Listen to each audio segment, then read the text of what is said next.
Hello बच्चों, चलिए प्रश्न को पढ़ते हैं। इसमें लिखा है एक समबाहु त्रिभुज है जिसकी प्रत्येक भुजा 0.5 मीटर है कि इसके कोनों पर ए बी तथा सी क्रमशः 1 किलोग्राम, 2 किलोग्राम और 3 किलोग्राम के पिंड बंधे हुए हैं।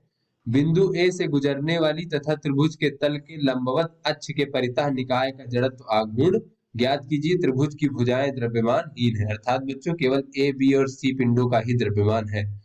तो चलिए बच्चों इस प्रश्न की मूल अवधारणा देख लेते हैं। बच्चों मान लीजिए ये हमारा कोई बच्चों घूर्णन अक्ष है, इसके परितः कोई निकाय जो है वो घूर्णन गति कर रहा है बच्चों।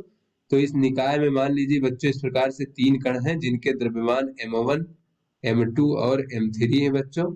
और ये निकाय जो है इस घूर्णन अक्ष के परितः घूर्णन गति कर रहा है बच्चों। तो मान लीजिए m1 द्रव्यमान का घूर्णन अक्ष से लंबवत दूरी r1 है, m2 की लंबवत दूरी बच्चों r2 है और m3 की लंबवत दूरी R3 है बच्चों। तो इस निकाय का जो जड़त्व आघूर्ण हो जाएगा वो कितना हो जाएगा बच्चों? तो बच्चों इस निकाय का जड़त्व आघूर्ण I बराबर हम लिख सकते हैं m1 r1 का वर्ग धन m2 r2 का वर्ग और बच्चों धन m3 r3 का वर्ग। तो इस प्रकार से बच्चों हम किसी भी निकाय का जड़त्व आघूर्ण लिख सकते हैं। चलिए बच्चों अपने प्रश्न को हल करते हैं। तो यहाँ पर बच्चों कहा जा रहा है कि एक समबाहु त्रिभुज है बच्चों। तो मान लीजिए बच्चों ये हमारा एक समबाहु त्रिभुज है बच्चों। इस प्रकार से समबाहु त्रिभुज की सभी भुजाएं आपस में समान होती है बच्चों।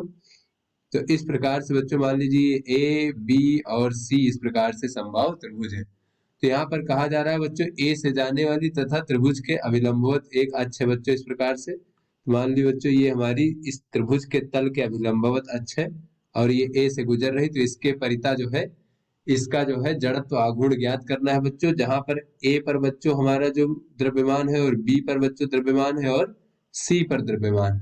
तो बच्चों जो ए पर द्रव्यमान है वो एम ए मान लेते हैं, उसका है बच्चों 1 किलोग्राम।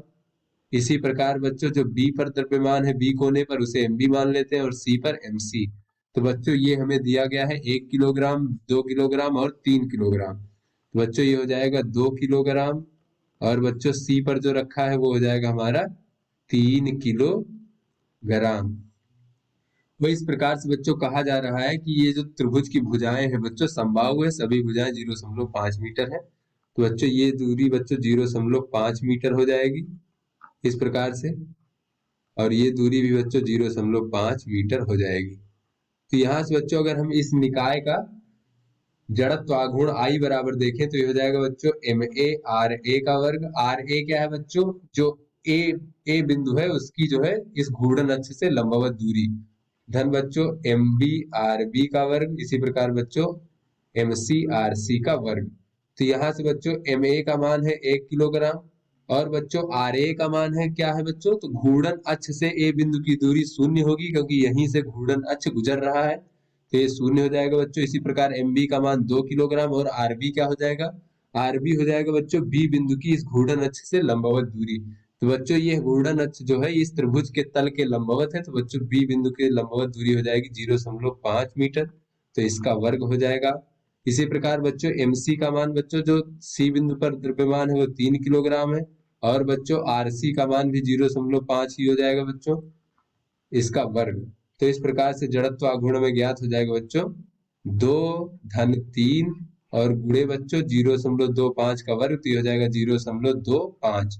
तो यहाँ से बच्चों हो जाएगा 5 गुणे 0.25। तो इसको बच्चों हम कह सकते हैं 1.25 किलोग्राम मीटर का वर्ग। तो इस प्रकार से बच्चों जो है इस निकाय का जड़त्व आघूर्ण में ज्ञात हो गया। तो आशा करते हैं ये आपको समझ में आ गया होगा। धन्यवाद।